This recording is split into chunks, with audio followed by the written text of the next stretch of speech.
Good morning students. Computer technology கணினி தொழில்நுட்பம் அதில் 3வது பாடம் கோரல்ட்ரா 2018 இந்த பாடத்தை பற்றி நம்ம இப்போ படிச்சுட்டு இருக்கோம். லாஸ்ட் கிளாஸில் கோரல்ட்ராவில் ஒரு செவ்வகத்தை வரைவதற்கு படிநிலைகள் எழுதுக அப்படிங்கிறத நம்ம பார்த்தோம்.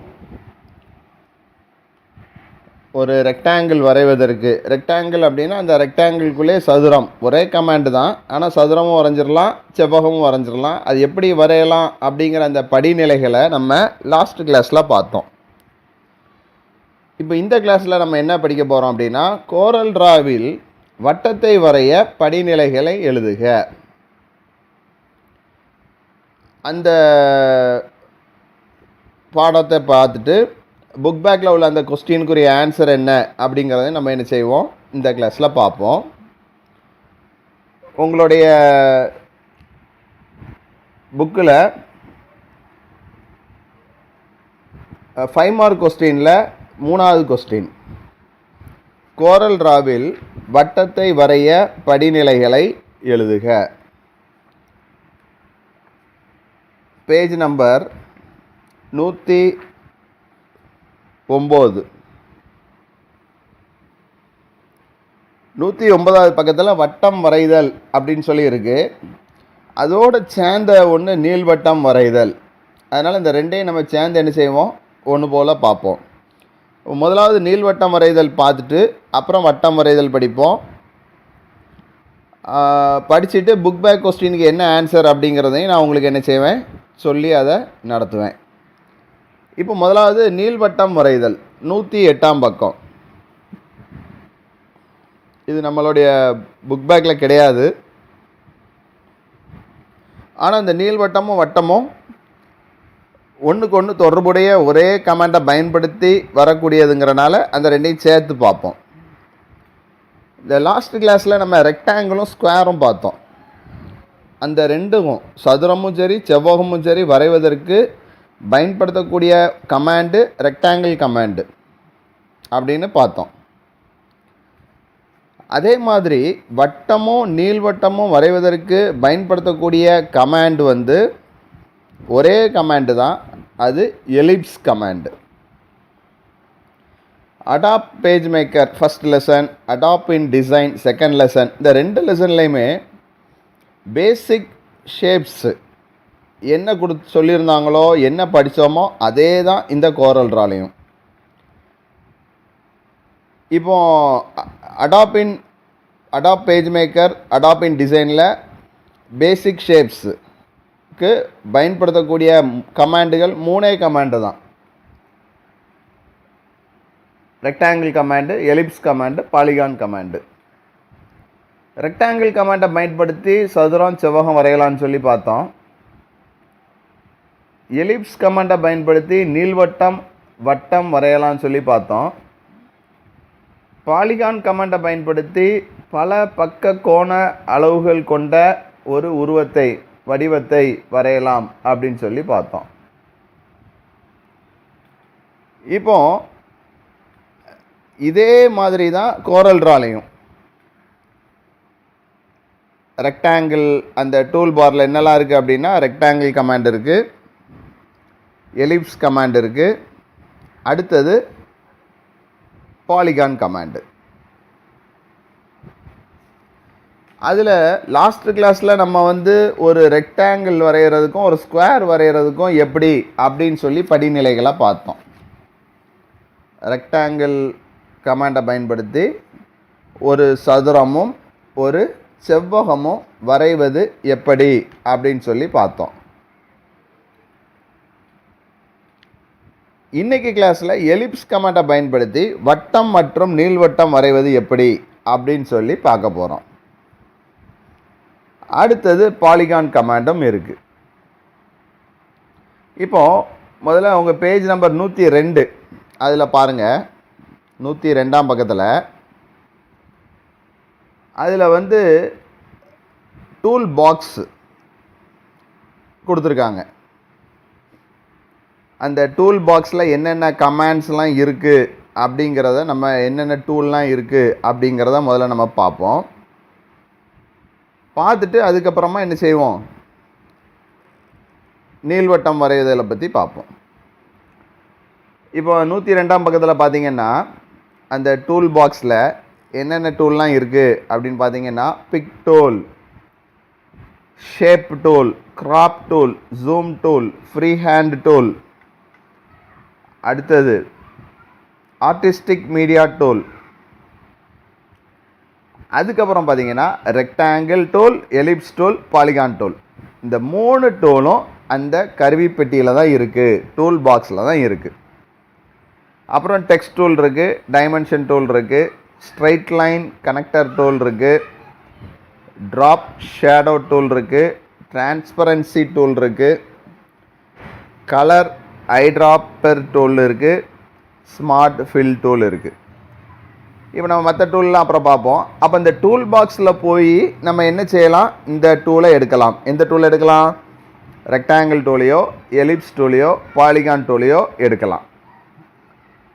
அந்த rectangle tool, ellipse tool, polygon டூலுக்கு உண்டான ஷார்ட்கட் கீ, விசைப்பலகை குறுக்கு வழி சாவி அதுவும் கொடுத்துருக்கு. நீங்கள் கீபோர்டில் இதில் போய் எடுக்காமல் டைரெக்டாக கீபோர்டில் என்ன செய்யலாம், இந்த டூலை தேர்ந்தெடுக்கலாம். அதுக்கு ரெக்டாங்கிள் டூலுக்கு என்ன அப்படின்னா F6. அதோடைய யூசேஜ் என்ன, செவ்வகங்கள் சதுரங்கள் வரைதல். இதை நம்ம லாஸ்ட் கிளாஸில் பார்த்தோம். அடுத்து இன்றைக்கி நம்ம படிக்க போகிறது எலிப்ஸ் டூல். அதுக்கு உண்டான ஷார்ட்கட் கீ F7. இந்த எலிப்ஸ் டூலை பயன்படுத்தி நீள்வட்டங்கள் மற்றும் வட்டங்கள் வரைதல். அடுத்தது பாலிகான் டூல். அதுக்கு ஷார்ட்கட் கீ Y. அதோடைய பயன் பல கோணங்கள் வரைதல்.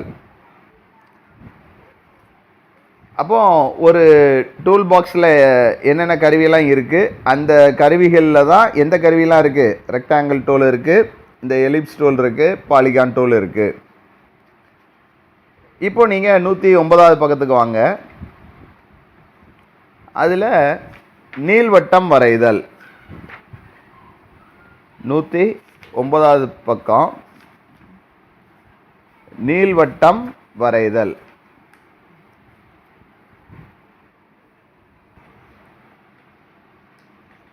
நீள்வட்டம் உருவாக்குதல் அப்படின்னு சொல்லிட்டு ரைட் சைடில் ஒரு தலைப்பு இருக்குது, அது கவனிங்க.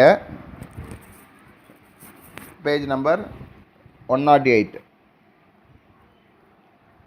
நம்பர் 1, நீள்வட்டம் வரைய பிராக்கெட்டில் முட்டை வடிவம் எனவும் அழைக்கப்படும் ஒரு எலிப்ஸ் என்ன ஷேப்பில் இருக்கும் அப்படிங்கிறது உங்களுக்கு தெரியும். அந்த 108ஆம் பக்கத்தில் கீழே படம் 3.19 கொடுத்துருக்காங்களா இல்லையா, அந்த ஓவல் ஷேப்பில் இருக்கும். இதுதான் எலிப்ஸு, இதுதான் நீள்வட்டம்ங்கிறது உங்களுக்கு தெரியும்.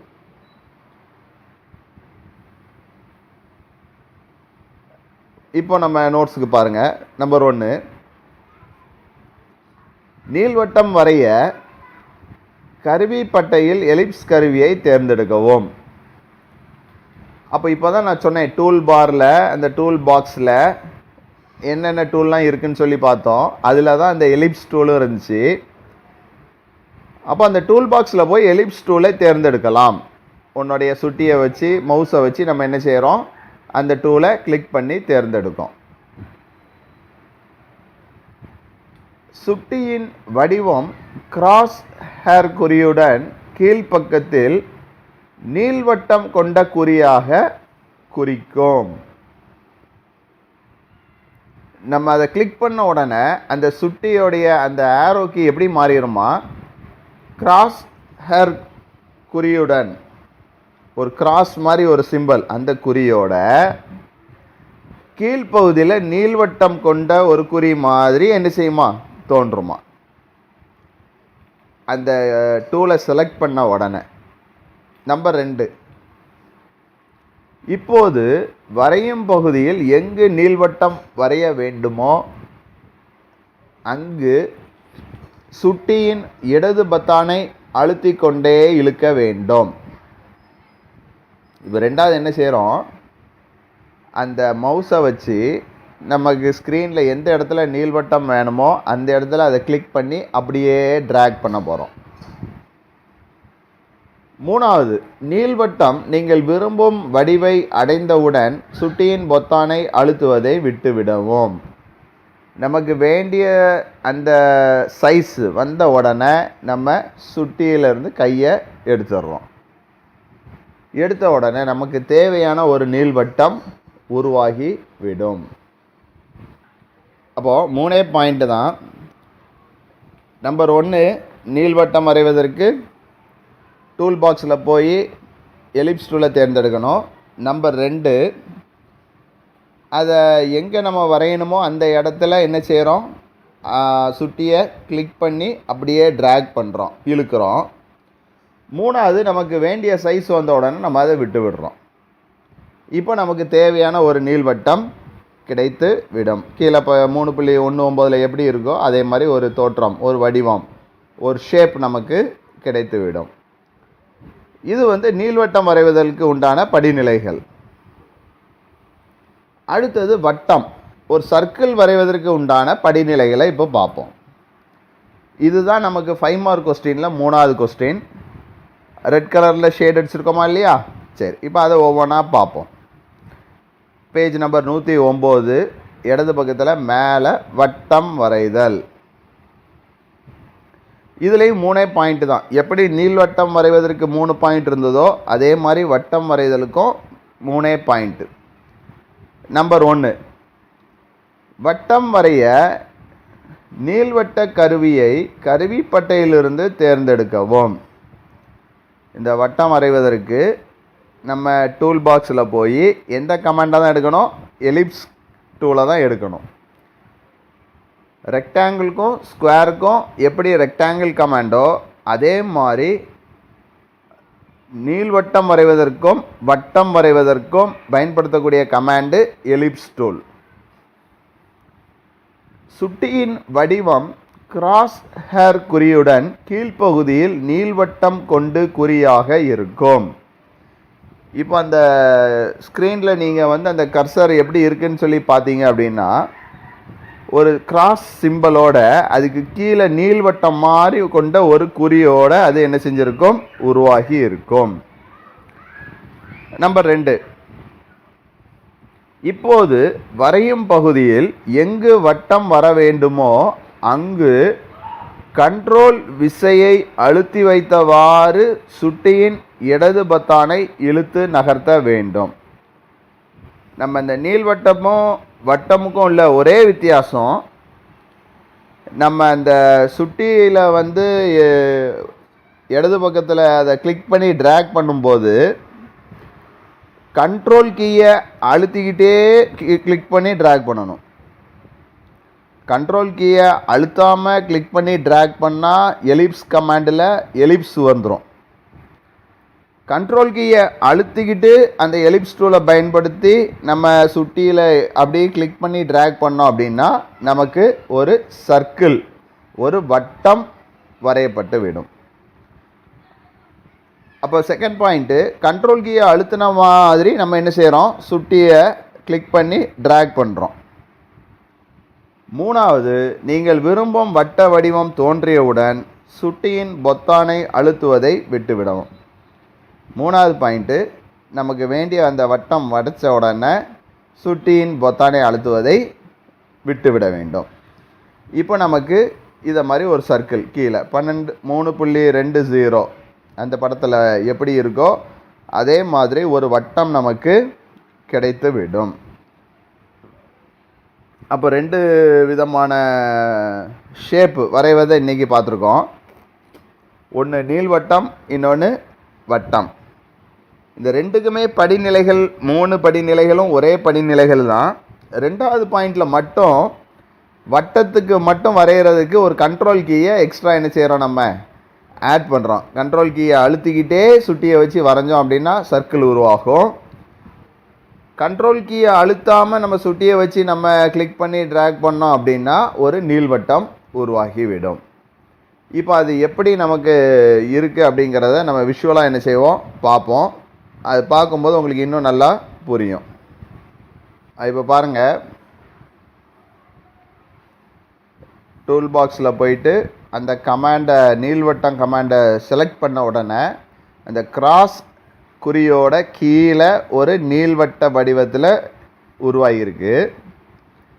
அதை சுட்டியை கிளிக் பண்ணி ட்ராக் பண்ணோம் அப்படின்னா ஒரு நீள்வட்டம் உருவாகிவிட்டது. அதே இது இப்போ கண்ட்ரோல் கீயை அழுத்திக்கிட்டே கிளிக் பண்ண உடனே ஒரு சர்க்கிள் உருவாயிட்டு.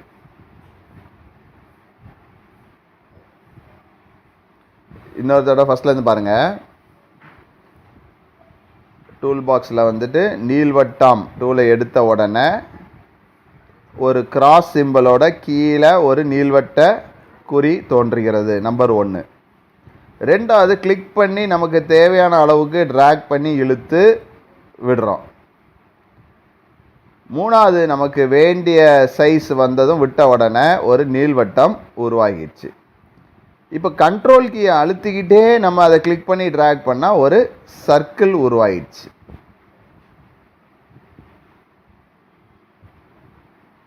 அப்போ ஒரு நீள்வட்டம் வரைவது ஒரு வட்டம் வரைவது எப்படி அப்படின்னு சொல்லி உங்களுக்கு தெரியுது.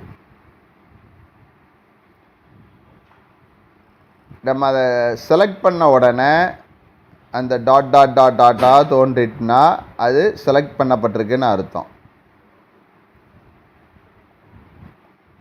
அதுக்கப்புறம் நம்ம அதில் ஏதாவது சேஞ்சஸ் பண்ணணும்னா என்ன செய்யலாம், பண்ணிக்கொள்ளலாம்.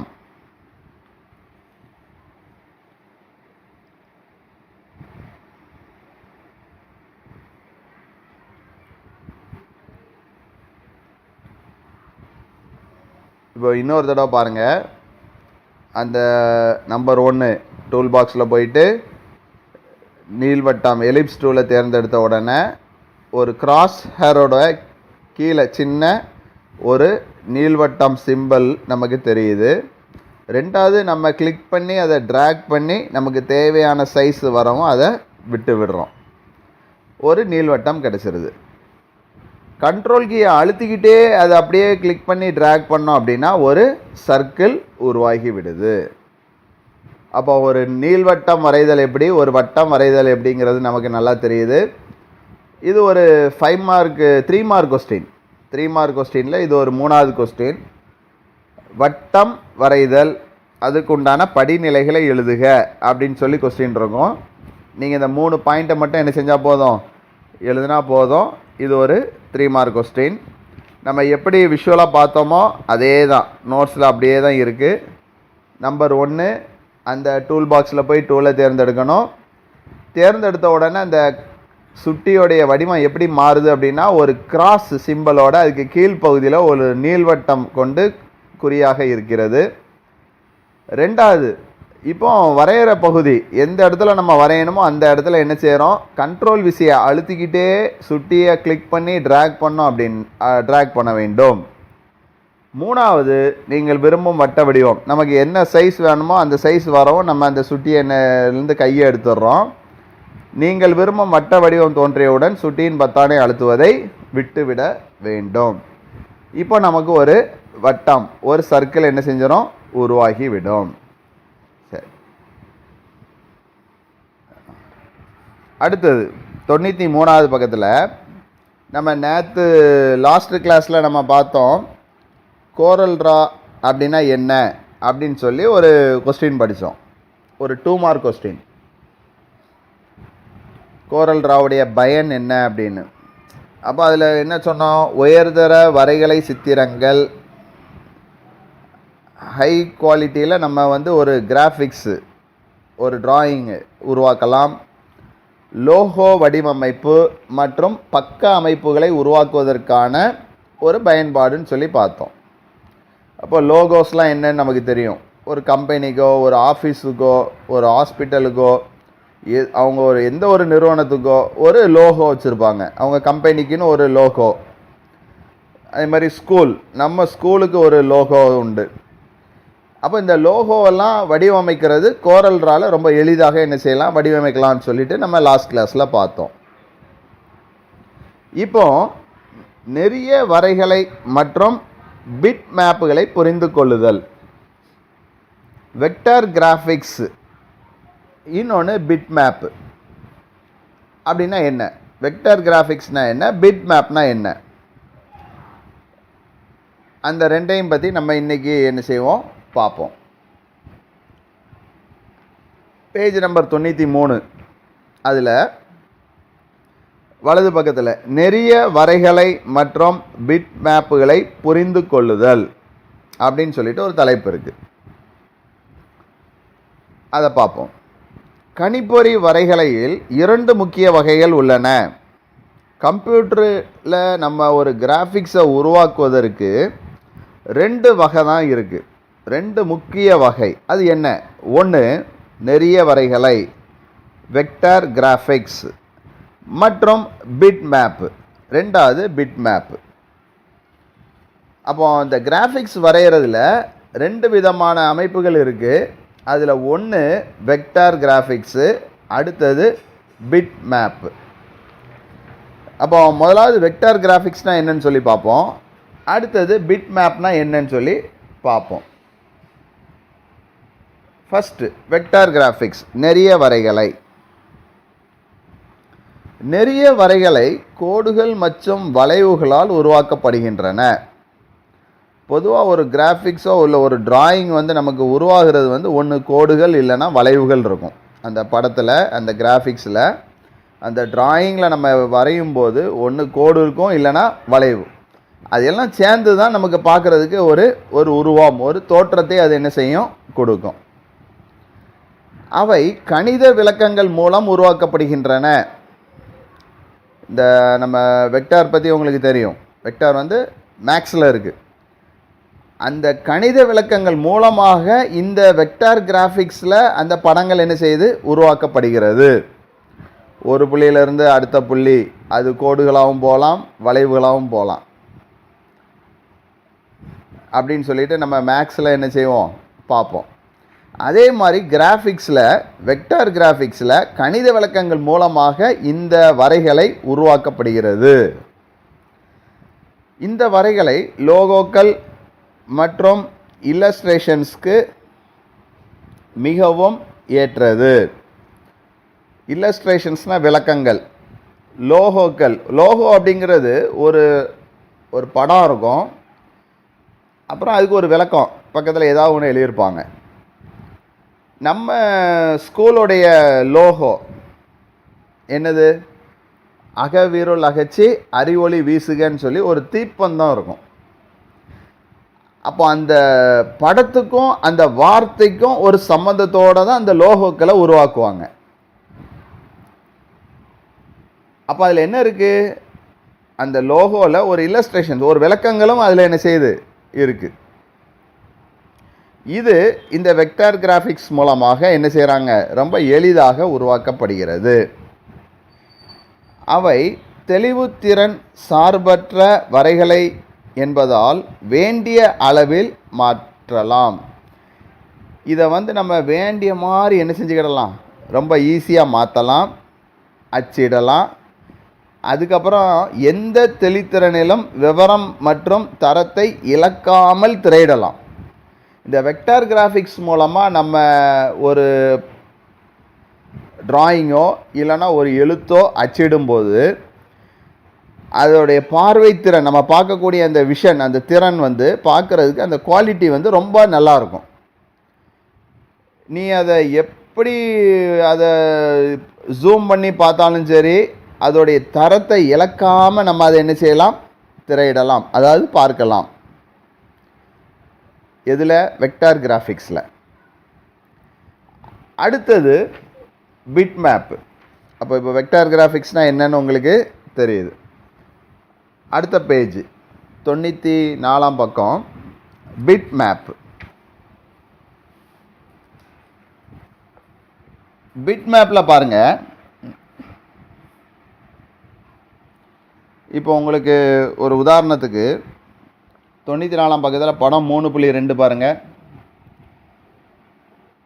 என்லார்ஜ்டு பிட் மேப், அடுத்தது என்லார்ஜ்டு வெக்டார், 2 இது கொடுத்துருக்காங்க. இதில் எது நல்ல கிளாரிட்டியாக இருக்குது, அதை என்லார்ஜ் பண்ண உடனே பார்க்கும்போது பிட் மேப்பில் பார்த்தீங்க அப்படின்னா ஏதோ அப்படியே அலையாக ஷேடாக உருவாக்குன மாதிரி இருக்குது. அதை பார்க்கக்கூடிய அந்த தெளித்திறன் குவாலிட்டி அந்த அளவுக்கு இல்லை, ஒரு மாதிரி மங்கிட்டு போகுது. ஆனால் வெக்டார் கிராஃபிக்ஸில் ரொம்ப கிளியராக இருக்குது. அதுதான் அவங்க நோட்ஸில் சொல்கிறாங்க. வரைகலை என்பதால் வேண்டிய அளவில் அதை மாற்றலாம், அச்சிடலாம். எந்த தெளித்திறனிலும் விவரம் மற்றும் தரத்தை இழக்காமல் திரையிடலாம். நீ என்ன என்லார்ஜ் பண்ணி பார்த்தாலும் அந்த வெக்டார் கிராஃபிக்ஸில் உள்ள படம் அவ்வளோ கிளாரிட்டியாக இருக்கும். ஆனால் பிட்மேப்பில் வந்து நமக்கு அந்தளவுக்கு கிளாரிட்டியாக அது இல்லை. அதை தான் நம்ம இப்போ என்ன செய்ய போகிறோம், அடுத்த பிட்மேப்பில் பார்ப்போம்.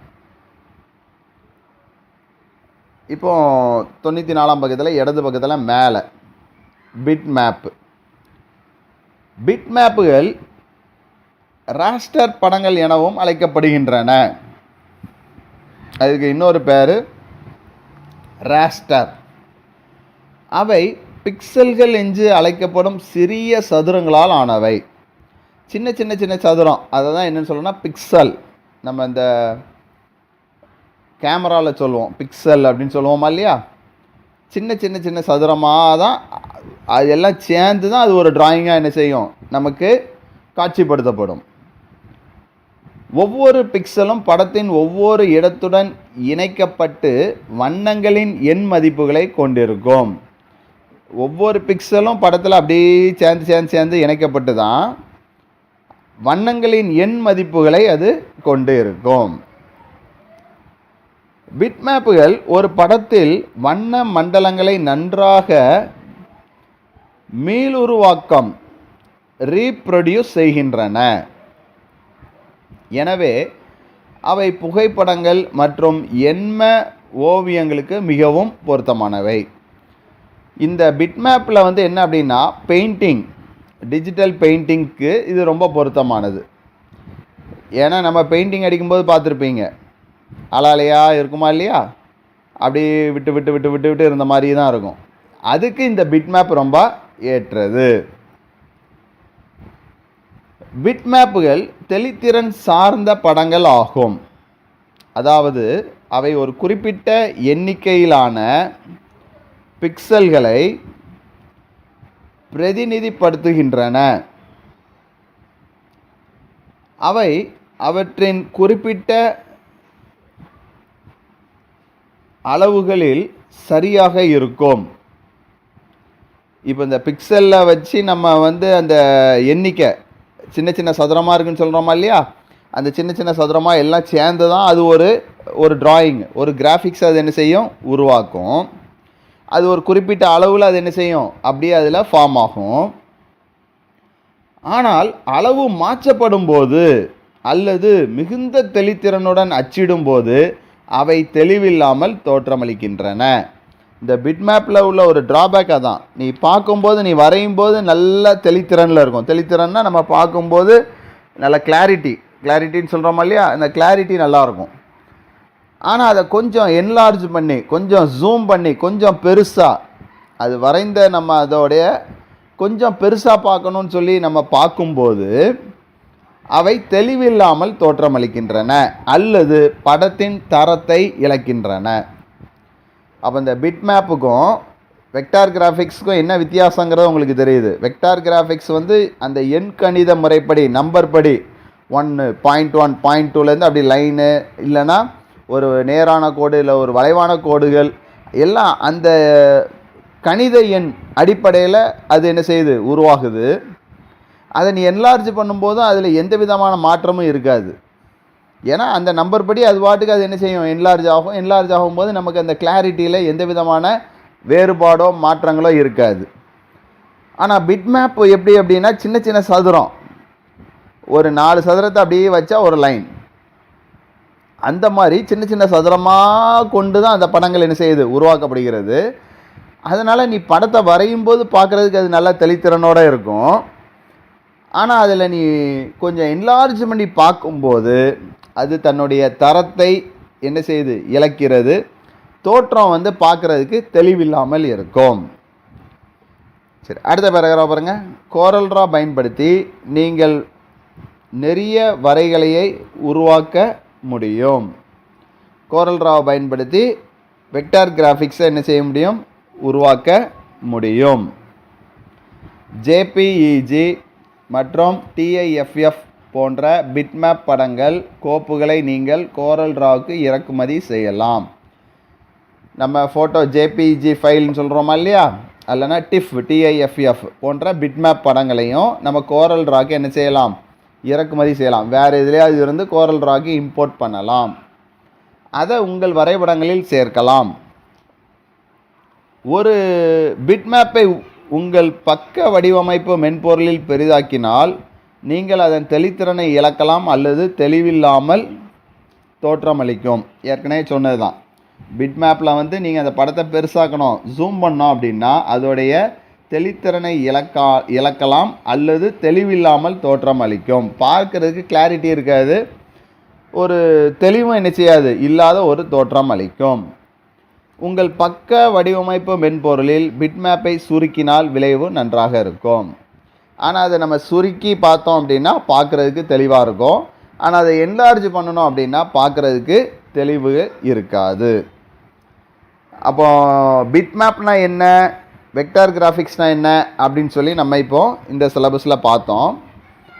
உங்களுக்கு புக் பேக் கொஸ்டினில் இது வந்து 3 மார்க் கொஸ்டினில் முதல் கொஸ்டின். என்ன கொஸ்டின் அப்படின்னா, வெக்டார் வரைகலைக்கும் பிட்மேப்ஸுக்கும் இடையே உள்ள வேறுபாடுகள் யாவை? இந்த ரெண்டுக்குள்ள வேறுபாடு என்ன அப்படின்னு சொல்லி கொஸ்டின் கேட்பாங்க. நீங்கள் 93ஆம் பக்கத்தில் அந்த நெறிய வரைகளை அதுலேருந்து ஆரம்பித்து 94ஆம் பக்கத்தில் பிட்மேப்பில் முதல் 2 பேராகிராஃப் வரைக்கும் எழுதுங்க. இப்போ உங்களுக்கு பிட்மேப்னா என்னென்னு தெரியும், வெக்டார் கிராஃபிக்ஸ்னால் என்னென்னு தெரியும், எது கிளாரிட்டியாக இருக்கும் எது கிளாரிட்டி இல்லைன்னு தெரியும், பிட்மேப் எப்படி வரையப்படுகிறதுங்கிறது தெரியும், வெக்டார் கிராஃபிக்ஸ் எப்படி வரையப்படுகிறது என்பதும் உங்களுக்கு தெரியும். 3 மார்க் கொஸ்டினில் கேட்டாச்சுன்னா நோட்ஸாக தேரியாக என்ன செய்யுங்க, நல்லா நீட்டாக படித்து எழுதிடலாம். அப்போ இன்றைக்கி நம்ம மொத்தம் எத்தனை கொஸ்டின் படுத்துருக்கோம் அப்படின்னா 2 கொஸ்டின் தான், 2மே 3 மார்க் கொஸ்டின் தான்.